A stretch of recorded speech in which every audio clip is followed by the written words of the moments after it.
রাজধানীর ইস্কাটনের বিস অডিটোরিয়ামে দিনব্যাপী জাতীয় সংলাপে নাগরিক কমিটির আয়োজনে আলোচ্য বিষয় কেমন হবে গণ-অভ্যুত্থান পরবর্তী কূটনীতি।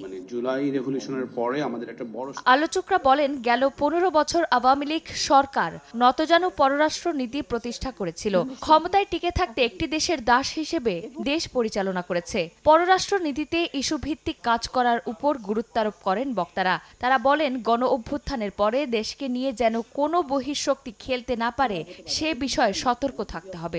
আলোচনার মাধ্যমে ডায়লগ শুরু করা, তার মাধ্যমে আসলে আমাদের ফরেন পলিসির বেসিক জায়গাগুলো কি হবে, আমরা কার সাথে অ্যালাইন্ড হব, কতটুকু অ্যালাইন্ড হব, আমাদের অ্যালাইন্ড হতে হবে। ভারত সেল করার চেষ্টা করেছে যে বাংলাদেশে রাইটিস্ট টার্ন হওয়ার, মানে রাইটিস্টরাই ক্ষমতা দখল করেছে, এই ধরনের কথাবার্তা সেটার পক্ষে যাওয়ার মতো বেশ কিছু পরিস্থিতি তৈরি করেছে। সো এটাও আমাদের একটা এই অঞ্চলের স্ট্র্যাটেজিক একটা চ্যালেঞ্জ তৈরি করতে যাচ্ছে। একই কারণে তারা এখন রিফর্মের বিরোধিতা করছে। পুরোটা ব্যাপারই আছে যে বাংলাদেশকে একটা ডেমোক্রেটিক স্টেট হিসেবে দাঁড়াতে না দেয়া। শত্রু এবং স্বার্থ এ দুটি বিষয় চিহ্নিত করে পররাষ্ট্রনীতি হওয়া দরকার বলে মত দেন রাজনৈতিক ব্যক্তিরা। ভারত তাদের চিকেন নেক ঠিক রাখতে বাংলাদেশের টুটি চেপে ধরেছে, যা জনগণ মেনে নেবে না বলেও মন্তব্য করেন তারা।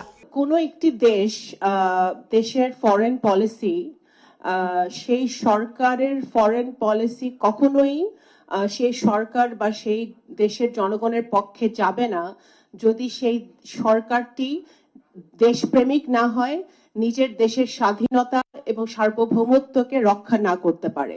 2009 সালে থেকে বাংলাদেশের কোনো ফরেন পলিসি ছিল না, কারণ আমাদের বর্ডারকে রক্ষা করার মতো যাদেরকে রক্ষা করবে তাদেরকে সুপরিকল্পিতভাবে হত্যা করা হয়েছিল। আয়োজন জুড়ে গণতন্ত্র ও মানবাধিকার, আন্তর্জাতিক কূটনীতিতে বাংলাদেশের সম্পৃক্ততা, পররাষ্ট্র নীতিতে তরুণ প্রজন্মের ভূমিকা সহ 4টি সেশনে আগামীর বাংলাদেশ নিয়ে নানা দিক নির্দেশনা দেন বক্তারা।